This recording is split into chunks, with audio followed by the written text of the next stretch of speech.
Well, today we're working on getting this manure hauled out. You can see we got quite a few loads to get hauled out of this shed. We haven't had steers in here in probably a little over a month now, well, about a month and a half. And we still had steers in here when we had the crops planted, so we really didn't have any place to haul the manure. Now, it seems how we really don't like getting carried away hauling too much manure out to the pastures. I mean, we will do it, but we actually opted for waiting until after the second cutting hay that we just got off a couple days ago. And we're going through and we're spreading manure really lightly across the ground. You can see as I'm filling this, I'm trying to avoid filling it too high above the sides of the spreader. That's making sure that for the most part, that all the manure that is running out of the spreader is getting hit by the rear beater, and it's breaking up these manure piles and everything. So that way we don't have exactly that in the hayfield. Piles of manure, any clumps, because we are planning on getting at least one more cutting, if not two, off of this hay ground before this fall. Now, I can tell you right now, at the end of this video, well, not at the end of the video, but at the end of the day, we got chased out of here by rain. We haven't had rain in, was it about 9 days? The crops were starting to show. And the rain that we got with manure that we had all spread, we were covering about 3/4 of an acre with every load we took out.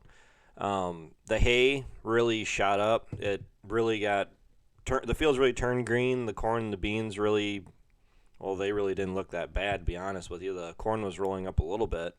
But we got, I want to say like an inch and a half, inch and a quarter.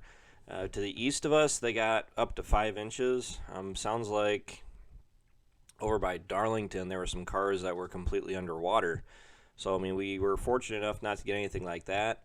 I do have some crop damage as far as the rain we got the other night. It's a combination of the wind and the rain, I'm not sure. But the only corn damage, because I went through and checked everything, that I have really found yet is directly across from my house. I'm not really even sure how much to say that it flattened. It doesn't look like it snapped off. I'm going to walk out and check it here before too terribly long. Probably the next time the field dries up a little bit. I'm hoping that I can get the snoots of the corn head underneath them and at least get the ears of corn back into the combine head. So we are good on rain for a little while. This upcoming week, or this whole week, they're saying chances of rain off and on every couple days, which you get into July and August, you pretty well take rain whenever you can get it. Now this is the second load of manure that we took out. The first load, you can see to the left, you'll see a couple of clumps that we ended up creating that we have to go out and smooth off, but spread out. We use that one as kind of a gauge to give us an idea how fast we should be running.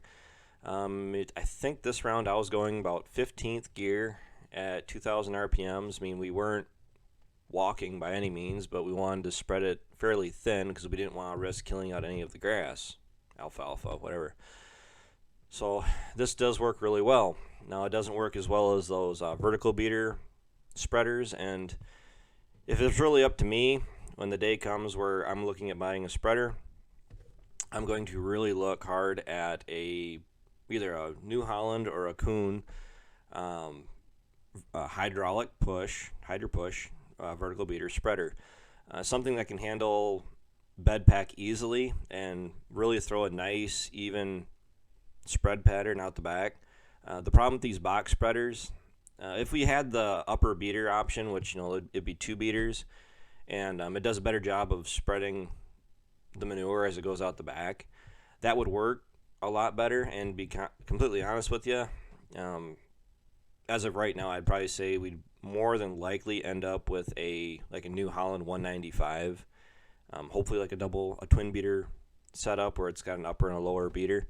But if we have the cattle around, or if I have the cattle around, and the cattle around to really help pay for it also, and the amount of manure increases too much more than what we already have, I'm definitely going to look for at least price out one of those hydraulic spreaders. We ran one of them in the past, and I was really impressed. As a matter of fact, I think it was this strip that we're hauling on right now that we covered the whole thing. It was greening up, but it was right before crops in the spring, and we went through and we cleaned out that barnyard that we ended up getting rained out of this day. And we cleaned out that whole lot in like 5 hours, and that's heaping it up really heavily on a 550 bushel Hydro Push spreader. And Ryan went through and he covered this whole field. It was completely brown, but it was completely even. I honestly believe we could have went through and planted, with the row cleaners set and everything. We could have planted right into it, and we wouldn't have had to worry about any of the seed emergence or anything like that. But we did go through and incorporate it, and like I said, I was just really impressed by how well that worked. Slinger spreaders, I was told to kind of avoid them. They work really well for liquid manure. My neighbors and a couple other farmers I've talked to say that they do work great on liquid manure, a lot of dairy manure. But the problem is, like with bed pack, like with when you're dealing with more beef cattle, you're dealing with a lot more corn fodder and everything else.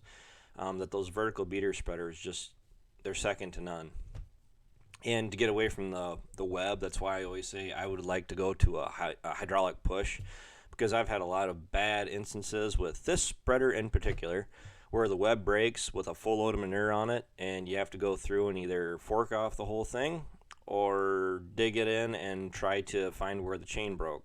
And this spreader doesn't owe us anything. It's been around for a fairly long time. I couldn't even tell you exactly how long it's been around. I only remember Grandpa having one other spreader before this one, and it's just one of those where overall, other than the web and the end gate is starting to get chewed up, it has held up fairly well. But that was also using it for dairy manure all those years, and putting dairy manure through it in the spring and all winter, or summer, everything else, winter in particular, it's really hard on them.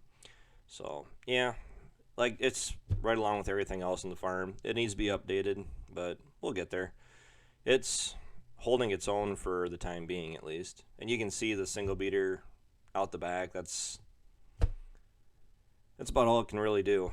If we had a dual beater, I could have gotten away with loading more on it, but I don't know, it just using what you have, I guess. So, all right, with that, I'm gonna let you go. So take care, take it easy, keep in touch. I'll talk to you guys later.